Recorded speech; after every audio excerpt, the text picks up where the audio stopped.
এবছরের রোজার ঈদে ঢালিপাড়ায় ছিল উৎসবের আমেজ এবং হয়েছিল ঢালিউড দুনিয়ার সবচেয়ে বড় সিনেমাটির ক্ল্যাশের সাক্ষী। সেখানে শাকিব খানের বরবাদের পাশাপাশি সিয়াম আহমেদের জঙ্গলি এবং আরফান নিশোর দাগি ঢালিউডের তিন বড় তারকা একসাথে লড়াই করে। এই ক্ল্যাশে বরবাদ হয়ে যায় ইন্ডাস্ট্রির হিট সিনেমা, সেই সাথে জঙ্গলি কিংবা দাগি সিনেমা দুটি হয় ব্যবসা সফল সিনেমা।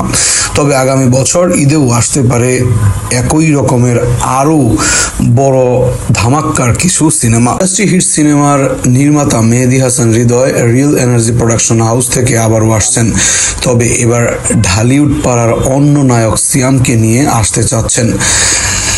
ঢালিউডের মেগাস্টার শাকিব খানের আরেক সিনেমার সিয়াম আহমেদের লুকিং দেখে অনেকেই চমকে গেলেন।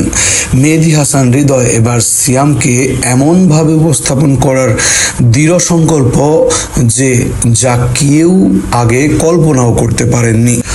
বরবাদের মতন যিশু সেনের মতনই থাকবে ওপারের এক বড় তারকা। এদিকে হঠাৎ করে ঢালিউডে ঝড় তুলছেন আরেক তারকা আরফান নিশো। তিনি আগামী ঈদে আসবেন দম সিনেমা নিয়ে। এর আগে যখন দম সিনেমার ঘোষণা আসে তখন এটাই ছিল সবচেয়ে বড় চমক।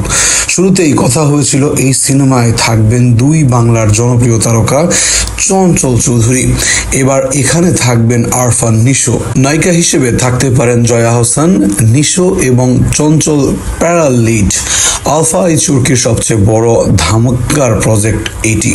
সত্য ঘটনা নিয়ে তৈরি হচ্ছে ধর্মের গল্প। প্রথম আলোর এক সাক্ষাৎকারে নির্মাতা রেদওয়ান রনি বলেন, দম একজন সাধারণ মানুষের জ্বলে ওঠার গল্প। অনেকদিন ধরে এই গল্পটি খুঁজছি।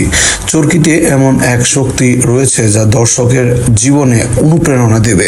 অভিনেতা নিশু বলেন, এমন গল্পের সিনেমা দেশে হয়েছে কিনা আমার জানা নেই। দম হবে একটু সার্ভাইভাল ইন্সপিরেশনাল গল্প। এই ধরনের গল্পের প্রতি আমার একটা আলাদা টান আছে। এই সিনেমার পারফরমেন্স দারুণ চ্যালেঞ্জ রয়েছে যা আমাকে আকৃষ্ট করেছে। আমি এই ধরনের সিনেমা আগে দেশে দেখিনি।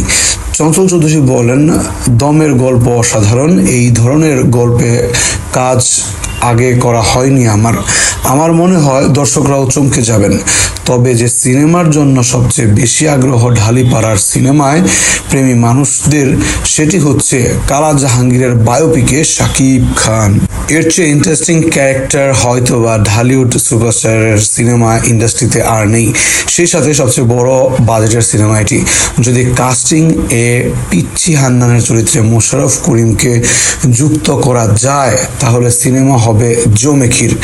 সিনেমার নির্মাতা আবু হায়াত ছোট পর্দার দারুণ প্রশংসিত একজন পরিচালক।